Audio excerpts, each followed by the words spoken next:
sure you've been told there's a specific set of subjects that you need to take if you're going to pursue a specific career path, and you clicked on this video because you wanted to study architecture. What if I told you that there's only 2 subjects that you need to study and the rest don't really matter that much? And in fact, in some universities, only one of the 2 subjects is actually required.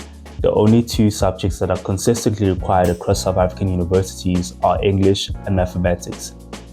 English, it makes sense because that's the language of instruction. All of the universities teach in English. When it comes to mathematics, I would be lying if I said I knew exactly the reason why, but I'm assuming it has something to do with the applied mathematics courses and also civil engineering, which we do later on. But, and a big but, there are certain subjects that are more useful than others. And that's why in this video, I decided to rank all the subjects in terms of their usefulness when it comes to studying architecture. I know that you might be thinking that you don't want to pick a specific subject because you're bad at it or you don't enjoy it and you just don't want to do it. And that's okay. I'm just going to show you how to do it if you stick to the end of the video. So I'm going to be ranking all the subjects on the tier list. So the subjects that we have is history, life science, physical science, IT, visual arts, English, maths, accounting, business studies, EGD, drama, design, and geography. So when it comes to the tier list, so there's the must-choose category, compulsory subjects that you cannot do without. Then highly recommend, there's a good subjects which you can pick. I think they'll really help you a lot in preparing for architecture and in the future, of course. Then quite useful, like there's a subjects which are not completely related to architecture, but there are a lot of things which you can learn from them which will be useful in you studying architecture or in you preparing to apply. Then a bit useful subjects which are like not related at all to architecture, and there's maybe 1 or 2 things which you can learn, but I don't recommend you choosing them at all. Then waste of time, complete waste of time. Please avoid this at all costs, like really, please. So yeah, those are the subjects which you're going to be ranking with. So let's start with the most important one, and that's mathematics. So you must choose maths, pure maths, core maths, you know, the main maths. You can't choose maths lit. And that's because you're going to be doing the applied mathematics course or civil engineering. Yeah, those calculations are quite heavy and you will not survive at all if you don't know how to do maths. It's not that you won't even survive. You won't even get accepted if you don't choose maths. So maths is going to go into the must choose category because it's the most useful subject. Physical science. So the maths that we do in university for architecture is very similar to physical science. So when it comes to things like Newton's laws, working out the sum of forces, that's the sort of stuff you're going to be doing. And first year maths is going to be a breeze for you if you did physical science. Because I remember with myself, I got a 93% average at the end of the year. And the only reason why I didn't get a higher mark is because I got 75% for the first test, which I didn't have time to study for. So yeah, I think it really makes you to be well equipped for the mathematics course. I honestly believe that the applied mathematics for architecture, specifically from my experience, is much more similar to physical science rather than mathematics. And I also believe it'll be relevant in the structures course, which you're going to be dealing with, or like working out the loads, forces and stuff like that. So yeah, I'm going to put this in highly recommend because in certain universities it's not required at all, but for a lot of universities it is. So let's do accounting. I would say that it's not useful for the most part, but I do have a friend who studied accounting in high school, like who's currently studying architecture right now. And I would say the only time where it became a bit relevant is when we started doing financial calculations. So we had a course called Small Office Practice, which is basically some entrepreneurial course. And eventually you need to know how to calculate costs when you're working with clients, certain percentages which you get charged for specific projects. And I'm assuming in some sort of way it's similar to accounting, but yeah, I don't think it's useful at all. So when it comes to that, I'm just going to put it at the lowest category, which is a waste of time. Let's move on to biology. So for specific universities like Tux, UJ, UFS, UKZN, they want you to take physical science like it's required. And if you don't take physical science, the alternative is taking biology. And honestly speaking, for me, that's a bit bizarre because I'm not really sure how biology has a strong link to architecture. Like, of course, there's certain things that you can learn from biology, like biomimicry is one thing. which is basically we all take inspiration from nature and everything which you do. Like, for example, think about airplanes. We as human beings look at birds and we wanted to fly, so we started designing airplanes. The same thing with boats. We looked at how ducks float over water and the sort of shape they have, and we started designing boats. So you could apply the same principles in architecture when you look at something in nature and that basically gives you inspiration for something to design. I think another thing which is quite important, or which we started taking from biology or from nature, is biophilia. So we as human beings do like spaces with plants or something like that. It actually makes us feel quite calm in this plants, like in a controlled way. So I guess learning about plants, learning about the sunlight requirements, water requirements will be quite important if you try to incorporate some sort of plants inside your buildings. Yeah, and of course sustainability, make the environment a better place or make the world a better place, just plant a tree, something like that. So yeah, it is useful, but I would say for the most part, you're not really going to be learning about architecturally related things. So because of that, I'm just going to put it in the quite useful category. Okay, then when it comes to business studies, look, you're most likely not going to be doing anything business related when it comes to architecture. I think it becomes much more relevant when you decide to start your own practice. A lot of people who become architects actually start their own practices. It's unlike, let's say, doctors or lawyers or other professional lawyers who just work for one big company. So yeah, just a lot of architects like being independent and having their own businesses. But you're not really gonna do anything business related for your first 3 years when it comes to studying for your bachelor's in architecture. So I think it has to be a waste of time. So the next one is IT, or computer-aided design. So I actually took it in high school, but I dropped it for a few reasons. So when we started, we were doing AutoCAD, we were drawing floor plans, we were designing products, which I think is very useful for the design process in architecture. It's going to be useful for the softwares you're going to be using in the future. So softwares like Revit, SketchUp, AutoCAD, you're going to be doing all of those things. So when you do CAD or IT, I guess it puts you at some sort of advantage, but I dropped it when they started coding, and honestly speaking, you're not really going to be coding while studying architecture. Of course, one thing which you really need to consider is IT and AI. Artificial intelligence is taking over, and if you do not know how to use it, it's going to take your job. So maybe if you have some sort of understanding of how the information technology world is, you'll be able to use AI to your advantage.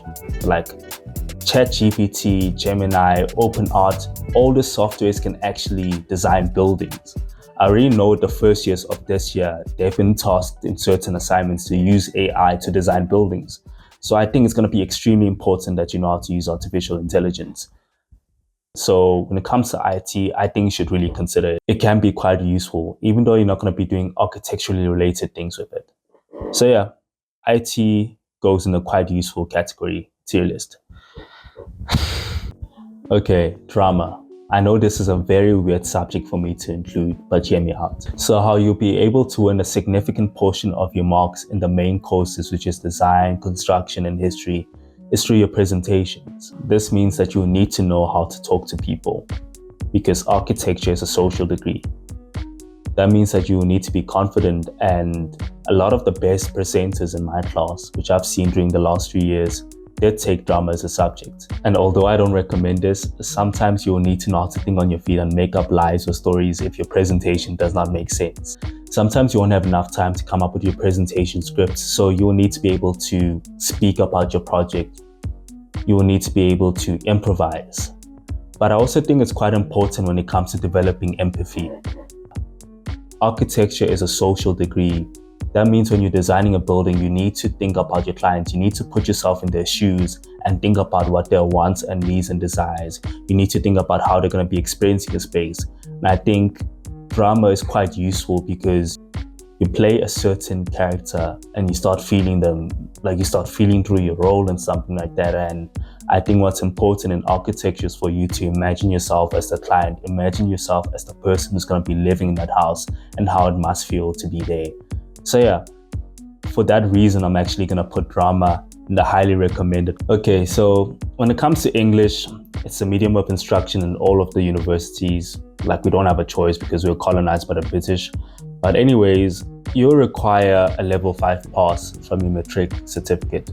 That means between 60% and above in order to qualify when it comes to English. So because of that, it's actually going to go into the must choose category. You must choose English. So when it comes to EGD, it's a subject that a lot of people choose before coming to study architecture. And I honestly have mixed feelings about it, because I remember in first year, one of our lecturers said, forget about everything that you learned in EGD because it's all wrong. I don't think she's wrong, because like the drawing conventions that they teach you in EGD are completely different to what you do in architecture. But it cannot be denied that people who choose EGD have better technical ability. Like what I mean is that they're better at drawing and they're actually much faster at actually producing work. So it's definitely going to help you. So for that, I'm actually going to put it in the highly recommend section. Then next on the list is design. And design is basically architecture. So I had a friend who studied design in high school, and asked her why she studied design. She said she just wanted to learn more about architecture and be much more prepared for it, and actually did that, because she, already knowing her in first year, she was quite knowledgeable. Like she knew architects, she knew their work, she knew certain buildings. I think that's what design can do for you. Like someone like Virgil Abloh, who actually studied architecture, was able to shift to fashion design, become one of the biggest names in the industry. That's because all of the sort of design types are linked, like fashion design, interior design, architecture. It's essentially one thing. Like just imagine it as you using the same method of designing and iterating, then producing a different product in each scenario. So it's basically what you're going to be doing. That's why I highly recommend that you choose design. So the next one is geography, and it's one of those social sciences where you learn about sustainability, about demographics, about places, context, and stuff like that. It's actually also a very common subject which people choose to study architecture, and it makes sense because it's very useful in understanding the context that you're designing it. In order to produce architecture which is actually successful, you need to know how to respond to the climate. When I mean climate, I mean the socio-economic climate, like the needs of the people in the area which you are designing for, or even climate as in climate like temperature. And geography basically teaches you about climate, teaches you about temperature, about wind, and all of these sort of things that you are going to have to consider in studying architecture. Like for example, it will give you the sort of knowledge that you cannot design an igloo or a building made out of ice and put it in Johannesburg, it's going to melt. So when it comes to understanding materials, it's very useful. Another thing which is quite important is topography or elevation or level change. As soon as you're studying architecture, you're going to be shocked by how different it actually looks, like how houses are actually built on slopes and something like that. When you start studying architecture, you start to see that that's not the case, that we do not build buildings on completely flat land. And if you don't understand what I'm talking about, you'll see when you start studying architecture. So yeah, when it comes to geography, that'll go in the highly recommend category. Then history. In order to not make the same mistakes as we made in the past, you need to learn about the past. And that's why history is useful, especially in architecture. It's one of the main courses. I think about the pyramids of Egypt or the Great Wall of China. There's some buildings which we all know from history. And you might think, why do we need to learn about the past and stuff like that? Like the sort of building which you're in right now is developed from the technology that we learned back then. That's the importance of history. And in practical terms, you tend to write a lot of history essays in high school. And that's actually going to happen when you start studying architecture. Like 90% of the essays that you write while studying architecture are for history. So it's just basically a skill which is going to be useful in the future. So definitely consider that.